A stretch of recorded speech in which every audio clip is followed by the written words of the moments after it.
Today, I'll be talking about the latest Marvel Disney Plus show, the animated series known as What If? And to paraphrase the great Will Wolf, that's a fine name for a comic book, but it's a dumb name for a TV show.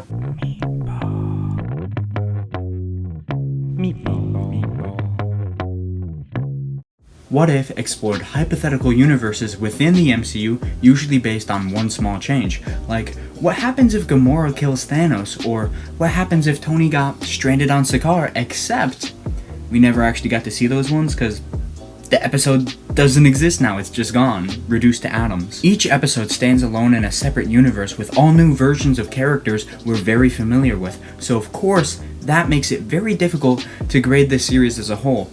So first, I'll be discussing each episode alone on whether or not I personally liked it. Remember, this is all opinion based. You can love my least favorite episode, you can hate my most favorite episode, that's okay, but we are starting with the Captain Carter episode. So yeah, this is a thing. It's definitely a thing. This episode is basically just an introduction to get you comfortable with the multiverse and alternate heroes. So it's nothing too complicated, short and simple.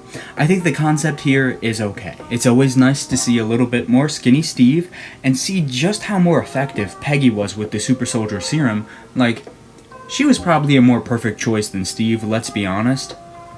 Next is the T'Challa Star-Lord episode, and spoiler alert, this is it. This is my favorite episode. We're here already.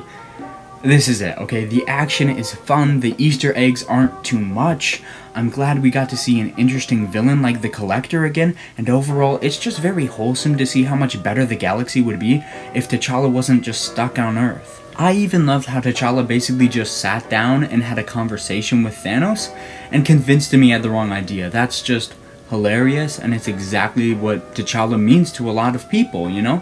It's just a heartfelt blast of fun.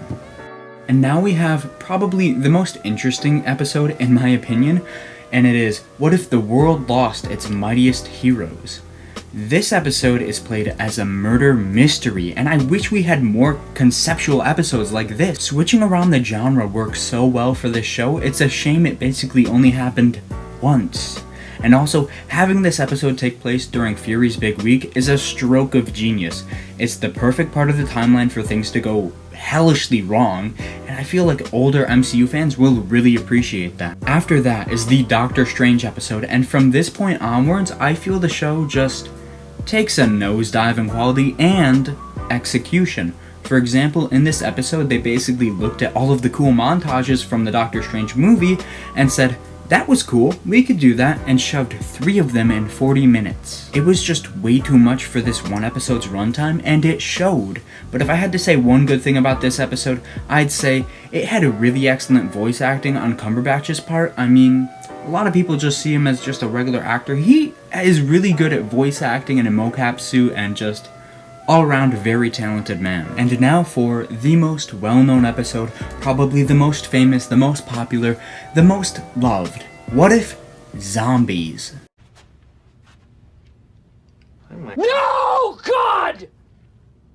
No, God, please, no! No!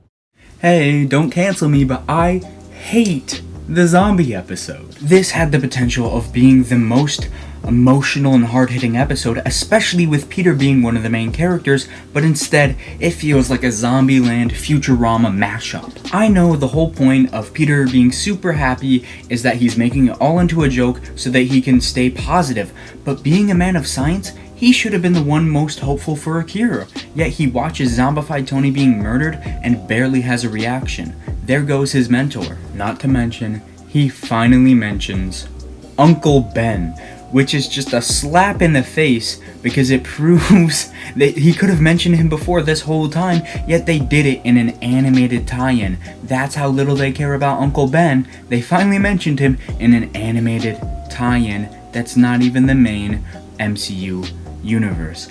And did anyone else think that the Wasp being Peter's new mother figure was really weird? Or Scott not seeming to care about his family?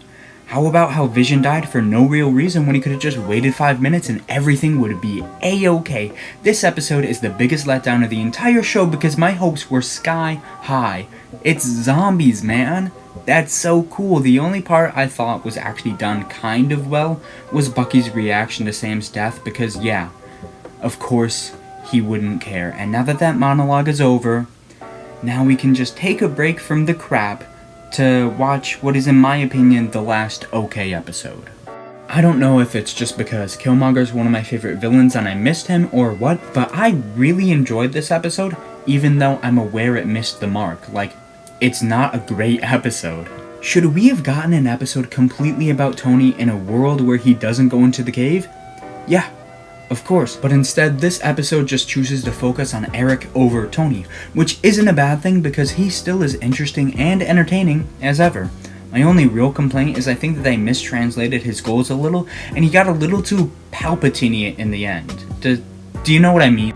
Like in the last 10 minutes of the episode, he was literally playing two sides of a war between soldiers and robots.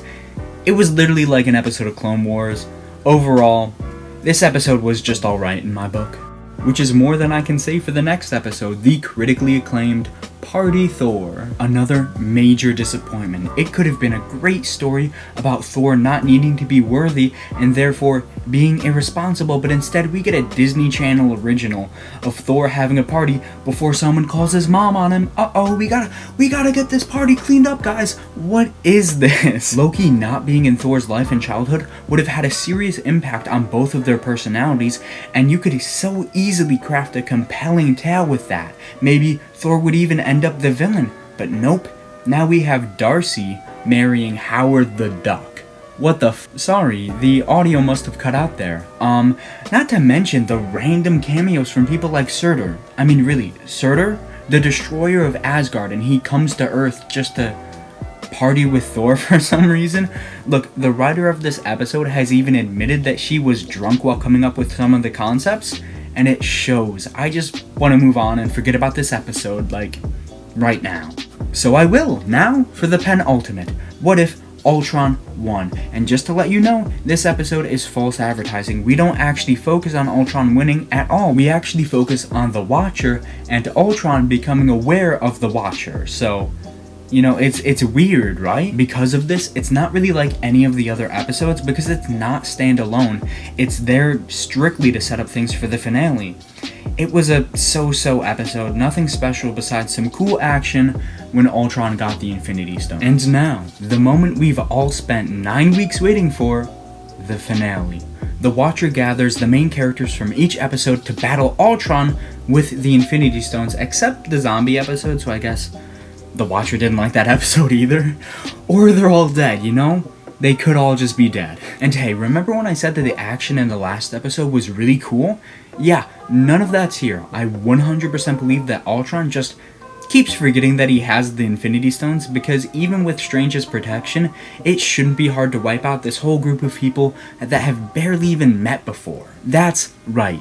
These people that hardly interact with each other go fight a robot for 15 minutes that's hardly trying, and then they have the audacity to compare themselves to the Guardians of the Galaxy, the so-called Guardians of the Multiverse. What a bunch of assholes. And you know what? That's really a shame, because if we spent more than half an hour with this team, we could be getting some really interesting character moments. For example, T'Challa and Killmonger are literally cousins. They're literally family.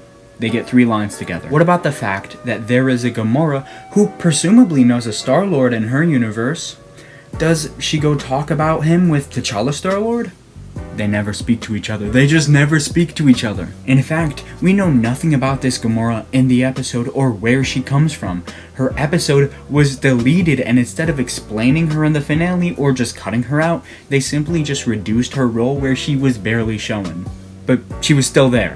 And I gotta say, that goes a long way into showing how sloppy this show can get. We built up for 9 weeks for the show to end in an astounding meh. Overall, I rate What If a 3 out of 7.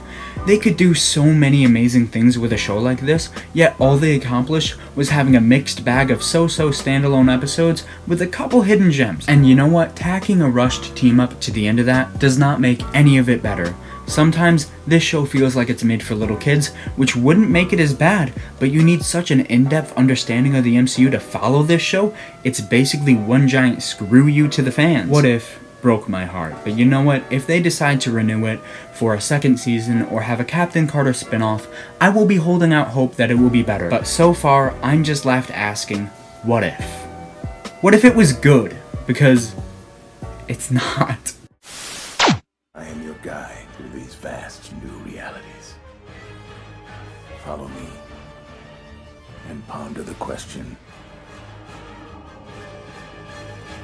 what if?